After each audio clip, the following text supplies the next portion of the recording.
Malashri madam ನನ್ನ photo ನೋಡಿ ನೀನು ತುಂಬಾ ಚೆನ್ನಾಗಿದ್ದೀರಾ ನೀವು ಅಂತ ಹೇಳ್ಬಿಟ್ಟು ಅವಕಾಶ ಕೊಟ್ರು ಸರ್. ನನಗೆ ರಾತ್ರಿ ಫೋಟೋ ಶೂಟ್ ನಡೆದಿದೆ ಸರ್. ನನ್ನನ್ನ ತೆಗ್ದಾಕ್ಬಿಟ್ರು ಸರ್. ಪೇಪರ್ ಅಲ್ಲಿ ನೋಡ್ತೀನಿ ನನ್ನ ಫೋಟೋನೇ ಇಲ್ಲ. ಶಿವಣ್ಣನ್ ಜೊತೆ ನಡ್ಸೋದು ನಮ್ಮ ಅಪ್ಪನ ಕನ್ಸು, ಅದನ್ನೇ ಕಿತ್ಕೊಂಡ್ಬಿಟ್ರು. ನಾನು ಎಲ್ಲದಕ್ಕೂ ರೆಡಿ ಇದ್ದೀನಿ, ನನಗ್ ಕೊಡಿ ಅಂತ. ಅವಳ ಕೆಲಸನ ತಪ್ಪಿಸ್ಬೇಡಿ. ಪಾಪ ಹುಡುಗಿ ಇನ್ನೋಸೆಂಟ್ ಇರ್ತಾಳೆ. ನನಗೆ ಎಷ್ಟೋ ಆಫರ್ಗಳು ಸರ್. ನಿಮ್ದು ಏನು ಬೇಡದೇ ಇರೋದಿದೆಯೋ ಅದನ್ನ ಕ್ಯಾಮ್ರಾ ಮುಂದೆ ತೋರಿಸ್ಬೇಡಿ. ದೇವ್ರು ನಿಮ್ಗೆ ಯಾವತ್ತೂ ಒಳ್ಳೇದ್ ಮಾಡಲ್ಲ. ಈಗ ನಂಗೆ ಗೊತ್ತಾಗಿದೆ ಸರ್, ಯಾರಿಗೆ ಯಾರು ಇಲ್ಲ, ಯಾವ ಸೆಂಟಿಮೆಂಟ್ ಜಾಸ್ತಿ ಇಟ್ಕೊಳ್ಳಲ್ಲ ಸರ್. ನಾನು ದುಡ್ಡು ದುಡ್ಡು ದುಡ್ಡು ಅದು ಬಿಟ್ರೆ ಈ ಪ್ರಪಂಚದಲ್ಲಿ ಪ್ರೀತಿ ಅನ್ನೋದು ಬಹಳ ಕಡಿಮೆ.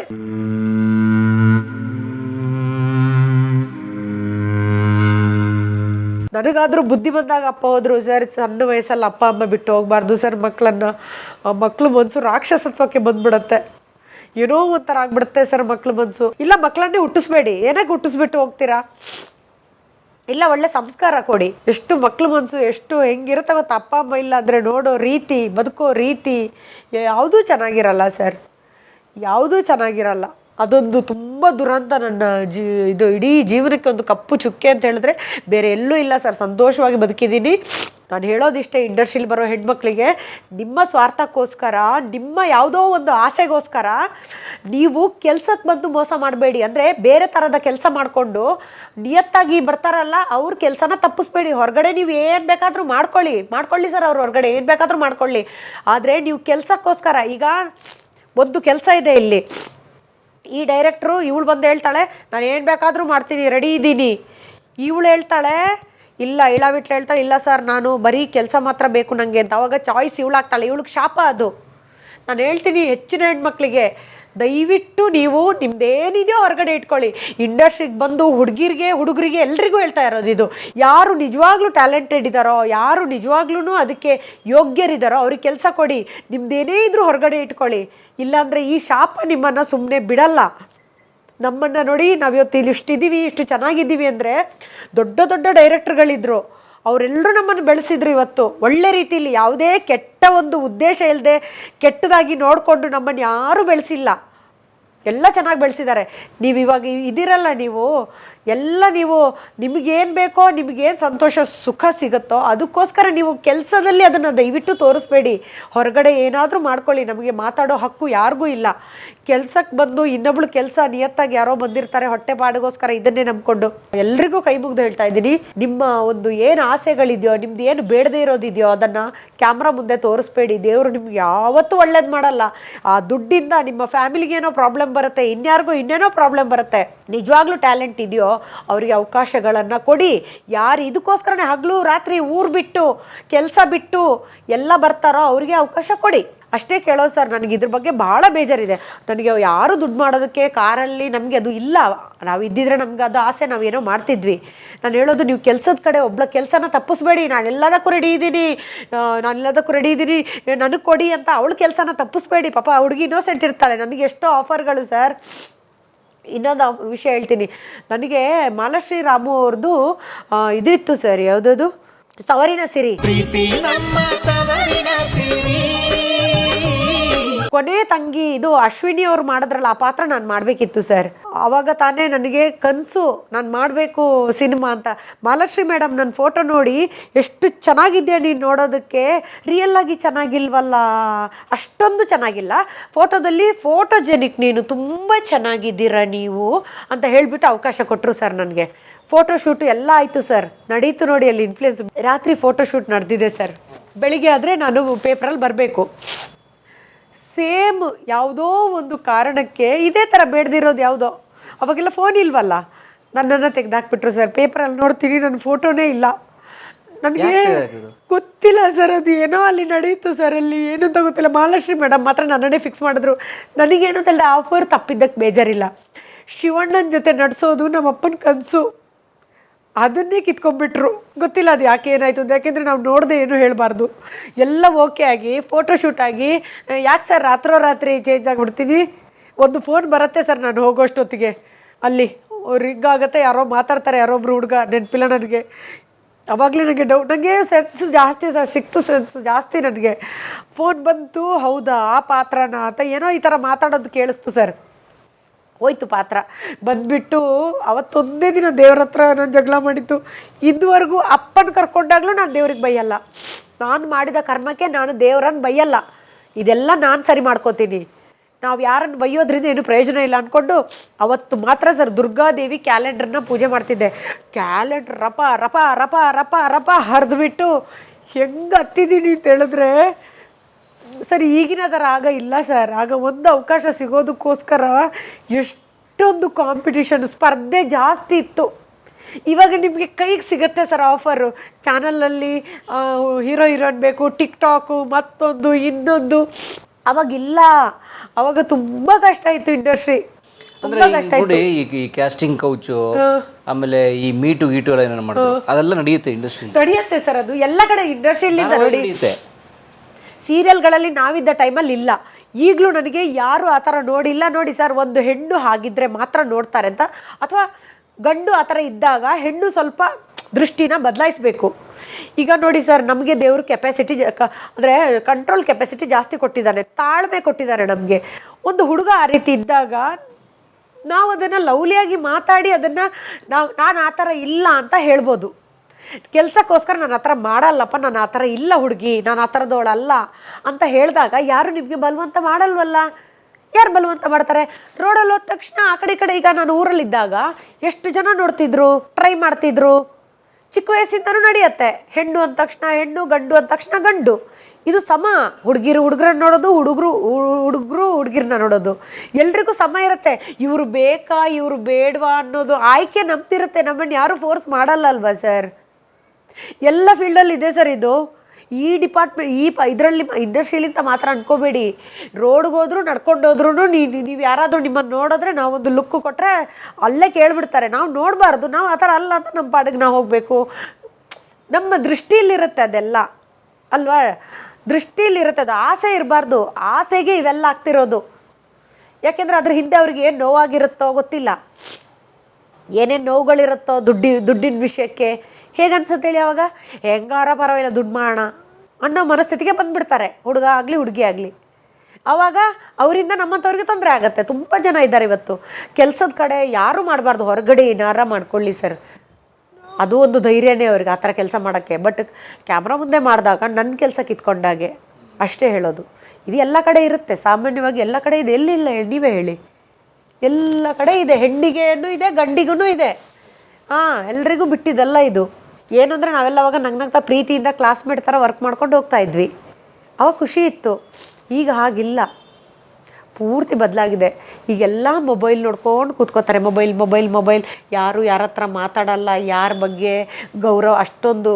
ಈಗಿನವರು ಎಲ್ಲರ ಬಗ್ಗೆ ಹೇಳ್ತಾ ಇಲ್ಲ, ಒಳ್ಳೆಯವರು ತುಂಬ ಜನ ಇದ್ದಾರೆ. ಅದರಲ್ಲಿ ನೋಡಿ ಇಂಟರ್ವ್ಯೂಲ್ಲಿ ಇದ್ದಾರೆ, ತುಂಬ ಮಾತಾಡ್ತಿದ್ರೆ ಎಷ್ಟೋ, ಬಟ್ ಬಹಳ ಕಡಿಮೆ ಸಂಖ್ಯೆ ಇರೋದು. ಏನೋ ಇವಳೇನೂ ಇಲ್ಲ, ನಾನು ಎಲ್ಲ ಮಾಡ್ಕೊಂಡಿದ್ದೀನಿ ಅನ್ನೋ ಥರ ಒಂಥರ ಸ್ಕೋಪು. ನಾನು ಯಾರಿಗೂ ಕೇರ್ ಮಾಡಲ್ಲ, ಅದು ಬೇರೆ ವಿಷಯ. ನಾನು ನನ್ನ ಪಾಡಿಗೆ ನಾನು ಸಖತ್ತಾಗಿರ್ತೀನಿ ನಾನು, ಅದು ಎಲ್ಲ ಇದು.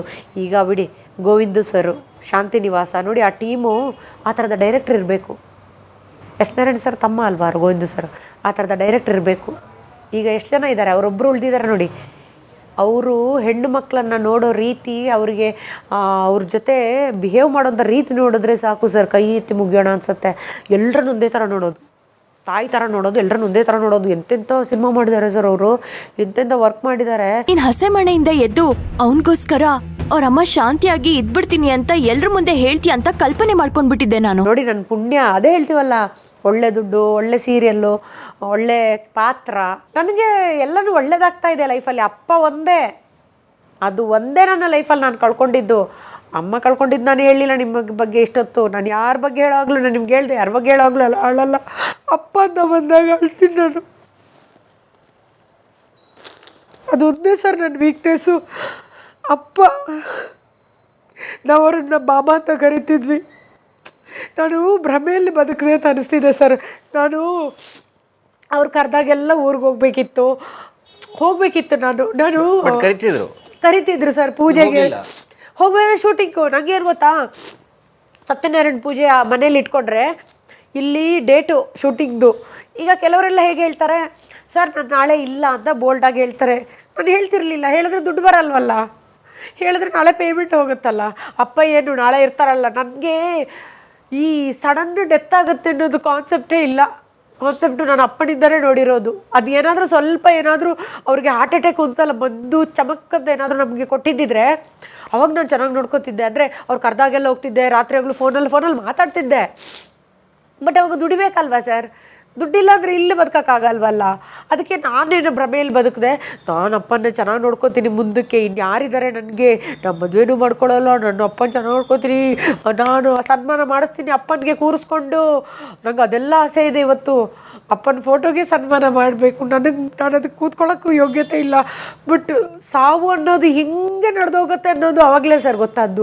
ಈಗ ಬಿಡಿ ಕಣ್ಮುಂದೆ, ಇವತ್ತು ಬೆಳಗಾದರೆ ಅವ್ರು ಹೋದ್ರು ಇವ್ರು ಹೋದ್ರು, ಟಿವಿ ಪೇಪರು. ಅವಾಗ ಇಲ್ಲವೇ ಇಲ್ಲ ಸರ್. 15 ವರ್ಷದ ಹಿಂದೆ ಸಡನ್ ಸಾವುಗಳು ಕಮ್ಮಿ, ಆರೋಗ್ಯ ಚೆನ್ನಾಗಿತ್ತು.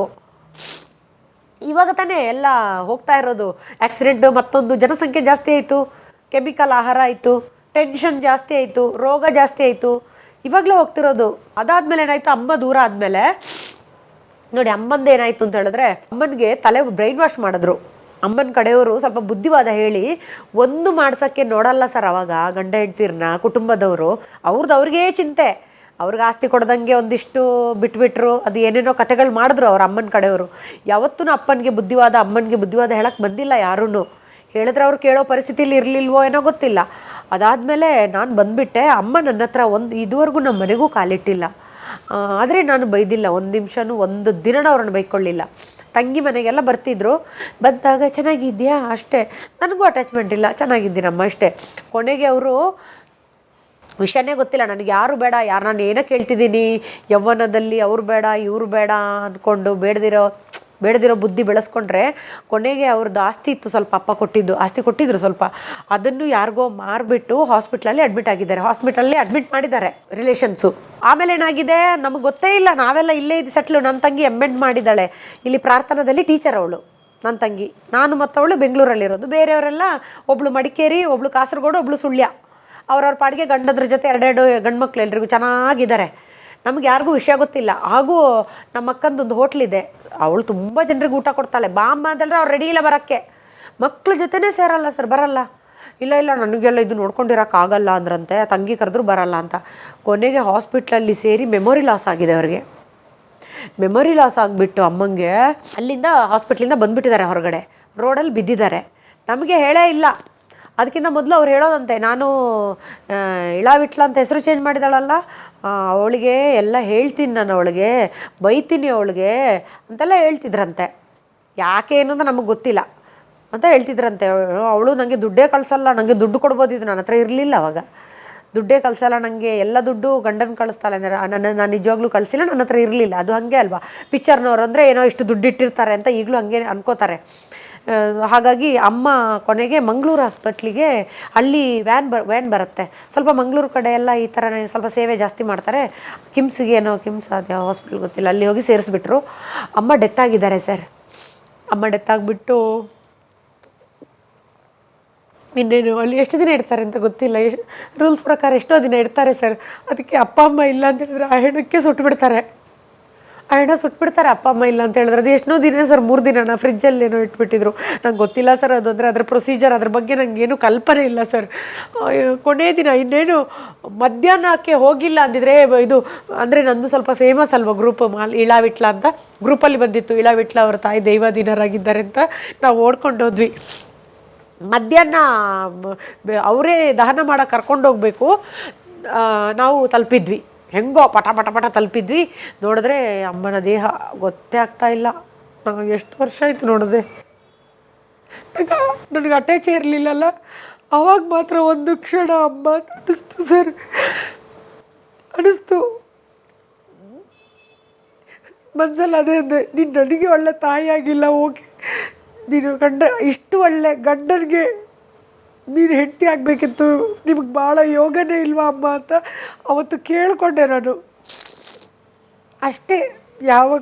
ನಾವೇನೇನು ಮಾಡಿದ್ವೋ ಗೊತ್ತಿಲ್ಲ ಸರ್. ನಾನು ಯಾರನ್ನೂ ಬೈಯೋಕ್ಕೆ ಹೋಗಲ್ಲ, ಯಾಕೆಂದರೆ ನಮಗೆ ಗೊತ್ತಿಲ್ಲ. ಅವತ್ತು ಆ್ಯಂಬುಲೆನ್ಸಲ್ಲಿ ಫಸ್ಟ್ ಟೈಮ್ ಕೂತಿದ್ದು ನಾನು. ಆ್ಯಂಬುಲೆನ್ಸಲ್ಲಿ ಅಲ್ಲೇ ದಹನ ಮಾಡಬೇಕಿತ್ತು. ನಾವು 5 ಜನ ಮಕ್ಕಳು, ನಾನು ನನ್ನ ತಂಗಿ ಆ್ಯಂಬುಲೆನ್ಸಲ್ಲಿ ಹೋಗ್ಬಿಟ್ಟು ಅಲ್ಲಿ ಬಿಡಲ್ಲ ಒಳಗಡೆ, ಅಲ್ಲಿ ಸ್ಮಶಾನದಲ್ಲಿ ನಾವೇ ನೋಡಿ, ಅವರ ಯೋಗ ಚೆನ್ನಾಗಿದೆ. ಮಕ್ಕಳನ್ನೇ 5 ಜನನೂ ನಾವು ಸೇರಿಕೊಂಡು ಎಲ್ಲ ಕ್ರಿಯೆ ಮಾಡಿದ್ವಿ ಸರ್. ಆದರೆ ಅಮ್ಮನ ಅಣ್ಣಂದ್ರಿಗೆ ಅಲ್ಲಿ ಅಣ್ಣನ ಮಗನಿಗೇನೋ ಮದುವೆ ನಿಶ್ಚಯ ಆಗಿತ್ತು ಸರ್. ಕೊನೆ ಸೀರೆ ಕೊಡೋದಕ್ಕೆ ಬರಬೇಕು ಸರ್, ಅವರು ಒಂದು ಸೀರೆ ಕೊಡಬೇಕಿತ್ತು ತವ್ರ ಮನೆಯಿಂದ ಅಂತ ಬಂದಿಲ್ಲ ಅವರು. ನಮ್ಮ ಮಗನಿಗೆ ಅಶುದ್ಧ ಆಗುತ್ತೆ, ನಮ್ಮ ಮಗಳಿಗೆ ಅಶುದ್ಧ ಆಗುತ್ತೆ ಅಂದ್ಕೊಂಡು ಬರಲಿಲ್ಲ. ಕೊನೆಗೆ ನಾವೇ ಆ ಸಾರಿನ ತಗೊಂಡು ಅವ್ರಿಗೆ ಹಾಕ್ಬಿಟ್ವಿ, ನಾರಾಯಣ ಗೋವಿಂದ ಅಂದ್ಕೊಂಡು ಅಷ್ಟೇ ಸರ್. ಸೊ ಈಗ ನಂಗೆ ಗೊತ್ತಾಗಿದೆ ಸರ್, ಯಾರೂ ಇಲ್ಲ, ಯಾವ ಸೆಂಟಿಮೆಂಟು ಜಾಸ್ತಿ ಇಟ್ಕೊಳ್ಳಲ್ಲ ಸರ್. ನಾನು ಯಾವ ಸೆಂಟಿಮೆಂಟು ಇಟ್ಕೊಳ್ಳಲ್ಲ ಪರಮ್ ಸರ್. ಯಾರ ಬಗ್ಗೆನೂ ಇವಾಗ ನನಗೆ ಅಷ್ಟೊಂದು ಇದಿಲ್ಲ. ಯಾಕಂದರೆ ಗೊತ್ತು, ದುಡ್ಡು ದುಡ್ಡು ದುಡ್ಡು ಅದು ಬಿಟ್ಟರೆ ಈ ಪ್ರಪಂಚದಲ್ಲಿ ಪ್ರೀತಿ ಅನ್ನೋದು ಬಹಳ ಕಡಿಮೆ. ಏನು ಅವಳು ಬೆಳೆದಿದ್ದಾಳಾ, ಓಕೆ, ಏನು ಅವಳು ಹೆಸರು ಮಾಡಿದ್ದಾಳಾ, ಏನು ದುಡ್ಡು ಇಲ್ವಲ್ಲ, ಈ ಥರ ಸರ್. ಈಗ ಗೊತ್ತಾಗಿದೆ. ಈಗ ನಾನು ಸಖತ್ ರಫ್ ಆ್ಯಂಡ್ ಟಫು. ಈಗ ನಾನು ಇಷ್ಟು ಅಳ್ತಿದ್ದೀನಲ್ಲ, ನಾನು ಎಷ್ಟು ಜೋರಿದ್ದೀನಿ ಗೊತ್ತಾ, ಇವಾಗ ಎಷ್ಟು ರಫ್ ಆ್ಯಂಡ್ ಟಫ್ ಆಗಿರ್ತೀನಿ ಅಂತ ಹೇಳಿದ್ರೆ, ನಿಲ್ಲು ಎಲ್ಲಾದರೂ ಇವಾಗ ಸ್ವಲ್ಪ ಹೆಸರು ಬಂದಿದ್ದಲ್ಲ, ಎಲ್ಲಾದರೂ ಏನಾದರೂ ಪ್ರೀತಿಯಿಂದ ಮಾತಾಡಿದ್ರೆ ನಾನು ಅವ್ರು ಯಾವ ರೀತಿ ಮಾತಾಡ್ತಿದ್ದಾರೆ, ನಾನು ಆರ್ಟಿಸ್ಟ್ ಅಂತ ಮಾತ್ರ ನನ್ನಿಲ್ಲ ಕೇಳ್ತಿದ್ದಾರೆ, ಎಲ್ಲ ಗೊತ್ತು. ನಾನು ನಿಲ್ಲೋದೇ ಇಲ್ಲ, ನನ್ನನ್ನು ಆರ್ಟಿಸ್ಟ್ ಥರ ನೋಡಬೇಡಿ ನೀವು, ಟಿ ವಿಲಿ ಬರೋಳು ಅನ್ನೋ ಥರ ನೋಡಬೇಡಿ. ನಾನು ಏನಂತ ದೊಡ್ಡ ಸಾಧನೆ ಮಾಡದೇ ಇರ್ಬೋದು, ಟಿ ವಿಲಿ ಬರ್ತಾಳೆ ಅಂತ ನನ್ನ ಮಾತಾಡ್ಸೋಕ್ಕೆ ಬರಬೇಡಿ. ಮನುಷ್ಯತ್ವ ಇಟ್ಕೊಂಡು ಮಾತಾಡಿ, ಪ್ರೀತಿಯಿಂದ ಮಾತಾಡಿ. ಇವತ್ತು ನನ್ನ ಸ್ಟೂಡೆಂಟ್ಸ್ ಅಪ್ಪ ಅಮ್ಮಂದ್ರೆಲ್ಲ ಚೆನ್ನಾಗಿ ಮಾತಾಡ್ತಾರೆ, ಪ್ರೀತಿ ಮಾಡ್ತಾರೆ. ಇವತ್ತು ನನಗೆ ಪ್ರತಿ ಕ್ಷಣ ಒಂದು ದೇಹದಲ್ಲಿ ಸೆನ್ಸ್ ಇದೆ ಸರ್. ನಾನು ಆರ್ಟಿಸ್ಟ್ ಆಗಿದ್ದಕ್ಕೆ, ಇಳಾವಿಟ್ಲ ಆಗಿದ್ದಕ್ಕೆ ನನ್ನ ಹತ್ರ ಪ್ರತಿಯೊಬ್ಬರು ಮಾತಾಡ್ತಿದ್ದಾರೆ. ದುರಹಂಕಾರ ಮಾಡಬೇಡ.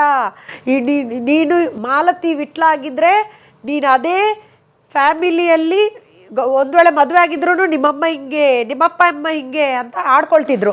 ಇವತ್ತು ಪ್ರತಿ ಕ್ಷಣ ನಾನು ಮಾಲತಿ ವಿಟ್ಲಾಗಿ ಒಳಗಡೆಯಿಂದ ಬದುಕ್ತಾ ಇದ್ದೀನಿ. ವಿಟ್ಲ ಅಂತ ಬದುಕಿದ್ರೆ ಆ ಕೊಬ್ಬು, ಆ ಗೊತ್ತಿಲ್ಲದೆ ಇರೋ ಒಂದು ಏನಂತಾರೆ ದುರಹಂಕಾರ ಬರ್ಬೋದೇನೋ ಅಂತ ಒಳಗಡೆ ನಾನು ಅದೇ ಹುಡುಗಿ ಇದ್ದೀನಿ.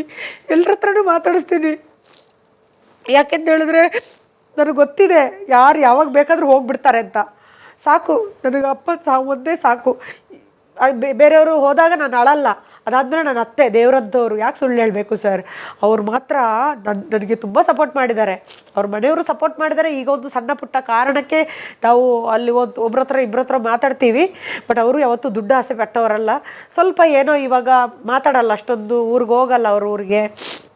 ಅದೆಲ್ಲ ಬಿಡಿ, ಅವೆಲ್ಲ ಸಂಸಾರದಲ್ಲಿ ಇದ್ದಿದ್ದೆ, ಅದ್ರ ಬಗ್ಗೆ ನನಗೆ ಏನೂ ಇಲ್ಲ. ಅದು ಬಟ್ ನನ್ನ ದೇವರು ತುಂಬ ಚೆನ್ನಾಗಿಟ್ಟಿದ್ದಾನೆ. ನಿಜವಾಗ್ಲೂ ಹೇಳ್ತಾ ಇದ್ದೀನಿ, ಚೆನ್ನಾಗಿಟ್ಟಿದ್ದಾನೆ. ಅದೊಂದೇ ಕೊರತೆ ಅಪ್ಪ. ಅದೊಂದು ಇದ್ದಿದ್ರೆ, ಬಹುಶಃ ಇದ್ದಿದ್ರೆ ನಾನು ಇಷ್ಟು ಪಾಠ ಕಲಿತಾ ಇದ್ದೋ ಇಲ್ಲೋ.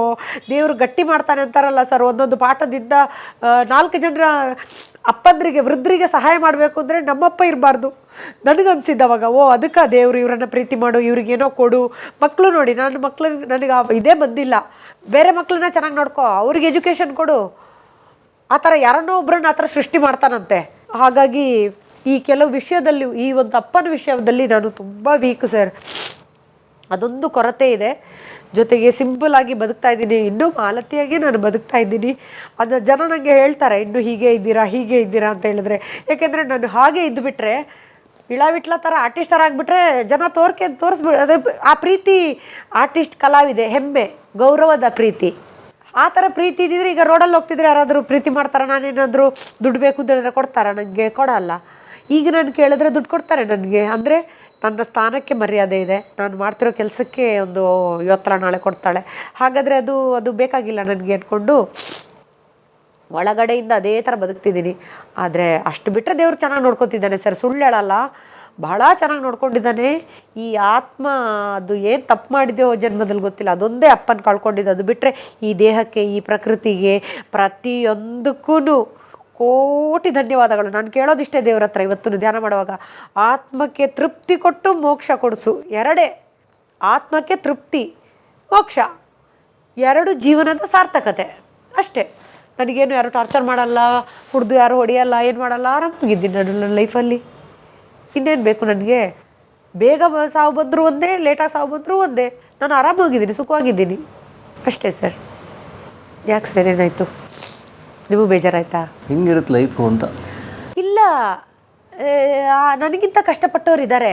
ನನಗೆ ಅಪ್ಪ ವಿಷಯ ಒಂದೇ. ಅಪ್ಪ ಅಂದಾಗ ಇದು ಕಷ್ಟಪಟ್ಟವರು, ಸುಖಪಟ್ಟವರು ಅಂತ ಇರಲ್ಲ. ಆ ಅಪ್ಪ ಅಮ್ಮ ಅಂದಾಗ ಎಂಥ ಶ್ರೀಮಂತರು ಬಡವರು ಒಂದೇ ಲೆವೆಲ್ಗೆ ಬರ್ತಾರೆ. ಆವಾಗಲೇ ನಿಮಗೆ ಆ ನೋವಿಂದು ಗೊತ್ತಾಗೋದು. ಬೇರೆ ಕಷ್ಟಕ್ಕೆಲ್ಲ ನಾನು ಎಲ್ಲತ್ತಿದ್ದೀನಿ ನಾನು. ಇವಾಗ ಇಷ್ಟೊತ್ತು ಇಂಟರ್ವ್ಯೂ ಮಾಡಿದೆ, ಕಷ್ಟ ನಂದು ಮಹಾನ, ದುಡ್ಡಿರಲಿಲ್ಲ, ಅದು ಓಕೆ, ಏನು ನಡೆಯುತ್ತೆ. ಪಕ್ಕದ ಮನೆಯವರು ಅವ್ರ ನೆನೆಸ್ಕೋಬೇಕು, ಭೂವಿ ಅಮ್ಮ ಇದ್ರು, ಅವ್ರು ನನಗೆ ಉಪ್ಪಿಟ್ಟು ಕೊಡೋರು. 8 ಗಂಟೆ ಆದರೆ ಅವ್ರ ಮನೆಗೆ ಉಪ್ಪಿಟ್ಟು ತಿನ್ಕೊಂಬರ್ತಿದ್ದೆ. ಪಕ್ಕದ ಅದೇ ಅನ್ನಪ್ರಡಿ ಕಾಂಪ್ಲೆಕ್ಸ್ ಹತ್ರ ಉಪ್ಪಿಟ್ಟು ಕೊಡ್ತಿದ್ರು. ಎಷ್ಟೋ ಜನ ಇವತ್ತು ನನಗೆ ಊಟ ಹಾಕಿದವ್ರಿದ್ದಾರೆ. ನಾನೇನು ಹತ್ನ ಹೇಳಿದಾಗ ಅದೇನಿದೆ, ದುಡ್ಡಿಲ್ಲ ಅಂದರೆ ಅಥವಾ ತುಂಬ ಆಸ್ಪತ್ರೆಗೆ ಹುಷಾರಿಲ್ಲದೆ ಸೇರಿದ್ರೆ ಏನೋ ಕಳ್ಬೇಕು, ಅದೆಲ್ಲ ಏನೋ ಯಾಕೆ ಸುಖ ಬಂದಾಗ ಅಳ್ತೀವ ನಾವು. ನಂಗೆ ಗೊತ್ತು ಮನೆ ಬಂದಿದೆ ಸರ್, ಕಾರ್ ಬಂದಿದೆ ಸರ್ ಅಂತ ಅಳ್ತೀವ, ಅಳಲ್ಲ. ಕಷ್ಟ ಬಂದಾಗಲೂ ಅಳ್ಬಾರ್ದು. ಅಪ್ಪ ಅಮ್ಮ ಮಕ್ಕಳು ಆ ಥರದ್ದು ಏನಾದರೂ ಹೋದಾಗ ಅದು ಸೆಂಟಿಮೆಂಟ್, ಅದು ಎಲ್ಲದನ್ನ ಮೀರಿದ್ದಲ್ವ ಸರ್. ಅದು ನೀವು ತಂದ್ಕೊಡೋಕ್ಕಾಗದೇ ಇರೋದು. ಹಾಗಾಗಿ ನಾನು ಹತ್ತಿದ್ದು. ಇಲ್ಲ ನಾನು ನನಗೆ ಏನಂತಾರೆ ಈ TRP ಅಂತಾರಲ್ಲ, ಹತ್ಕೊಂಡು ಅಯ್ಯೋ ಸರ್ ನಾನು ಇಷ್ಟು ಕಷ್ಟಪಟ್ಟೆ, ಅಷ್ಟು ಕಷ್ಟ ನಾನು ಹೇಳೋದೇ ಇಲ್ಲ ಹಂಗೆ. ನಾನು ನಗ್ತಾ ಹೇಳ್ತೀನಿ ಸರ್, ಅದು ಎಷ್ಟು ಖುಷಿ ಆಯ್ತದೆ. ಅವಾಗ ದುಡ್ಡೇ ಇರಲಿಲ್ಲ ಸರ್, 5 ರೂಪಾಯಿ ಖುಷಿಯಾಗಿದ್ದೆ ಸರ್, ಪಕ್ಕದ ಮನೆಗೆ ಹೋಗಿ ತಿನ್ಕೊಂಬರ್ತಿದ್ದೆ ಅಂತ. ಯಾಕೆಂದರೆ ಇವತ್ತು ಅದು ಏನಾಯಿತು ತಿಂದ್ಕೊಂಬಂದಿದ್ರಲ್ಲಿ. ನಾವೇನೋ ಕಾರ್ ತೊಗೊಳ್ಳೋವಾಗ ಅಳ್ತೀವ, ಅಯ್ಯೋ ಕಾರ್ ತೊಗೊಂಡೆ ಅಳಲ್ಲ. ಮತ್ತೆ ಯಾಕೆ ಅಲ್ಲಳ್ಬೇಕು? ಅದು ನಾನು ಅಳಲ್ಲ ಯಾವುದಕ್ಕೂ. ಕಷ್ಟ ನನಗೆ ದೇವರು ಕೊಟ್ಟೇ ಇಲ್ಲ ಅನ್ಕೋತೀನಿ.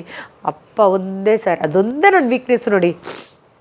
ಅದು ಬಡವರು ಸುಖ, ದುಡ್ಡು, ವಜ್ರ, ವೈಡೂರ್ಯ ಅಂತ ಬರಲ್ಲ. ಹೋಯ್ತು ಅಷ್ಟೇ. ಅವರು ನಾನು ಬೆಡ್ರೂಮಲ್ಲೇ ಇಟ್ಕೊಂಡಿದ್ದೀನಿ, ಅಲ್ಲಿ ಮೇಲೇ ಅವ್ರನ್ನ ಫೋಟೋ ಕಟ್ಟಿದ್ದೀನಿ. ನಂಗೆ ಇಲ್ಲ ಅಂತ ಅನ್ಸೋದೇ ಇಲ್ಲ, ಗೊತ್ತಾ ನಿಮಗೆ? ನಂಗೆ ಇಲ್ಲ ಅಂತ ಅನ್ಸೋದೇ ಇಲ್ಲ ಸರ್. ಅದು ಏನು ಆಶ್ಚರ್ಯ ಅಲ್ವಾ? ನಾವು ಅನ್ಕೊಳ್ಳೋದಷ್ಟೇ ಅನ್ಸುತ್ತೆ, ಯಾರಾದರೂ ಇಲ್ಲ ಅಂದರೆ ನಾವು ಬದುಕೋಕ್ಕೆ ಆಗಲ್ವ ಅಂತ. ಅದು ದೊಡ್ಡ ಸುಳ್ಳು. ಯಾರಿಲ್ಲಾಂದ್ರೂ ಬದುಕ್ತೀವಿ ಅಂತಾರೆ. ಅವಾಗ ನನಗನ್ಸುತ್ತೆ ಎಲ್ಲ ನಾಟಕದ ಬದುಕು, ಬೊಂಬೆ ಆಡ್ಸೋನು ಮೇಲೆ ಕುಂತವನೇ, ಆ ಹಾಡೆಲ್ಲ ನೆನಪು ಬರುತ್ತೆ. ಎಷ್ಟು ಸುಳ್ಳಲ್ವ? ಯಾರಿಲ್ಲಾಂದ್ರೂ ಬದುಕ್ತೀವಿ ಅಂದರೆ ಒಂದು 4-5 ದಿನ ಮಾತ್ರ. ಅಂದರೆ ಮನಸ್ಸು ಸ್ಟ್ರಾಂಗ್ ಆಗಿರಬೇಕು, ತುಂಬ ಸ್ಟ್ರಾಂಗ್ ಆಗಿರಬೇಕು ಮನಸ್ಸು. ಯಾವ ಕೆಟ್ಟ ಕೆಲಸನೂ ಮಾಡಿರಬಾರ್ದು. ಆವಾಗ ನೀವು ಬದುಕ್ತೀರಾ.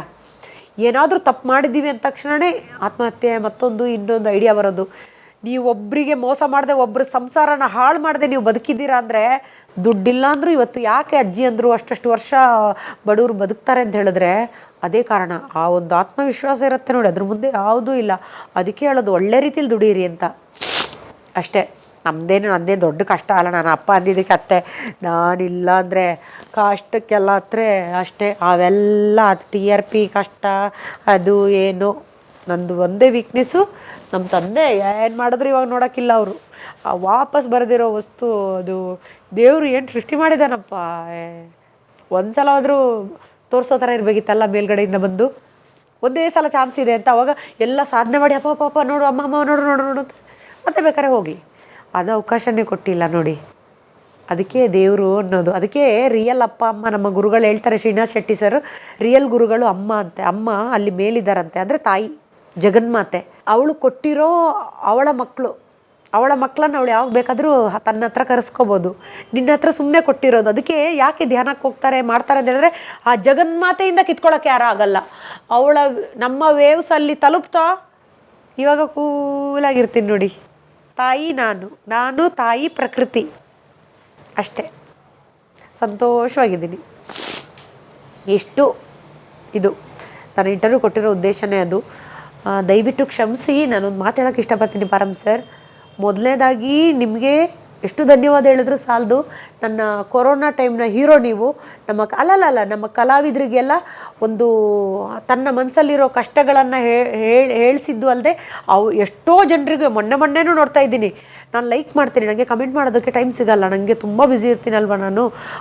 ಎಷ್ಟೋ ಜನರಿಗೆ ದುಡ್ಡು ಕೊಡಿಸೋ ಒಳ್ಳೆ ಕೆಲಸ ಮಾಡ್ತಿದ್ದೀರಾ. ಕಮೆಂಟ್ ಏನು ಬೇಕಾದ್ರೆ ಹಾಕಲಿ, ಅದು ಇಲ್ಲಾಂದರೆ ಬೈಯೋರು ಬೇಕು, ಅವಮಾನ ಮಾಡೋರು ಬೇಕು. ಇಲ್ಲಾಂದರೆ ನೀವು ಹೆಂಗೆ ಓಡ್ತೀರಾ?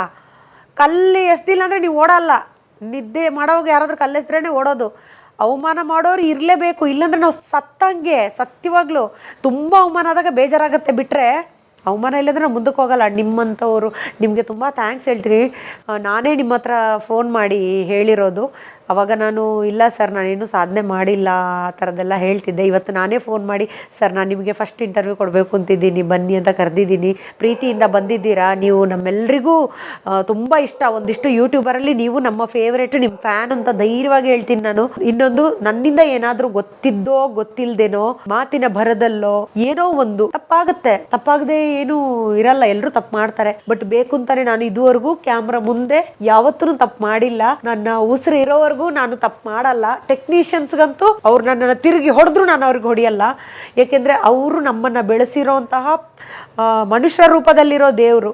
ಹಾಗಾಗ್ಬಿಟ್ಟು ನಾನು ಏನಾದರೂ ಗೊತ್ತಿದ್ದೋ ಗೊತ್ತಿಲ್ಲದೇನೋ ತಪ್ಪು ಮಾಡಿದ್ರೆ, ನಿಮ್ಗೇನಾದರೂ ಮನಸ್ಸಿಗೆ ನೋವಾದರೆ, ಅಥವಾ ಕೆಲವು ಸಣ್ಣ ವಯಸ್ಸಿನ ಮಾಹಿತಿ ಏನಾದರೂ ತಪ್ಪಾಗಿದ್ದರೆ ಎಲ್ರಿಗೂ ಒಂದು ಮನಸ್ಸಿನಿಂದ ಕ್ಷಮೆ ಕೇಳೋದಕ್ಕೆ ಇಷ್ಟಪಡ್ತೀನಿ, ಯಾರಿಗಾದ್ರೂ ನೋವು ಮಾಡಿದರೆ. ಜೊತೆಗೆ ಎಲ್ರಿಗೂ ಸರ್, ಎಲ್ಲರಿಗೂ, ಈ ಭೂಮಿ ಮೇಲಿರೋ ಎಲ್ಲರಿಗೂ ನಾನು ನಿಮ್ಗೆಲ್ರಿಗೂ ಕೋಟಿ ಕೋಟಿ ಕೋಟಿ ಕೊಡೋಕ್ಕೆ ಕಷ್ಟ ಆಗ್ಬೋದು, ನಿಜವಾಗ್ಲೂ ಥ್ಯಾಂಕ್ಸ್ ಹೇಳ್ತಿದ್ದೀನಿ. ನೀವು ಕಮೆಂಟ್ ಮಾಡಿದವ್ರಿಗಿರ್ಬೋದು, ಬ್ಯಾಡ್ ಕಮೆಂಟ್ ಮಾಡೋರಿಗಿರ್ಬೋದು, ಒಳ್ಳೆ ಕಮೆಂಟ್ ಮಾಡೋರಿಗಿರ್ಬೋದು, ಆಮೇಲೆ ನನ್ನನ್ನು ಏನಾದರೂ ಅಂದವ್ರಿಗೆ ಎಲ್ರಿಗೂ ನಾನು ನಿಜವಾಗ್ಲೂ ಥ್ಯಾಂಕ್ಸ್ ಹೇಳ್ತೀನಿ. ಯಾಕೆಂದರೆ ನಿಮ್ಮೆಲ್ಲರಿಂದ ಇವತ್ತು ನಾನು ತುಂಬ ಸುಖವಾಗಿದ್ದೀನಿ, ಸಂತೋಷವಾಗಿದ್ದೀನಿ. ಎಲ್ರಿಗೂ ಕೋಟಿ ಧನ್ಯವಾದಗಳು. ಎಲ್ರಿಗೂ ಒಳ್ಳೆಯದಾಗಲಿ. ಜೈ ಗಣಪ, ಜೈ ದುರ್ಗಿ, ಹರಹರ ಮಹಾದೇವ್, ಶಂಭೋ ಶಂಕರ, ಓಂ ನಮೋ ನಾರಾಯಣಾಯ.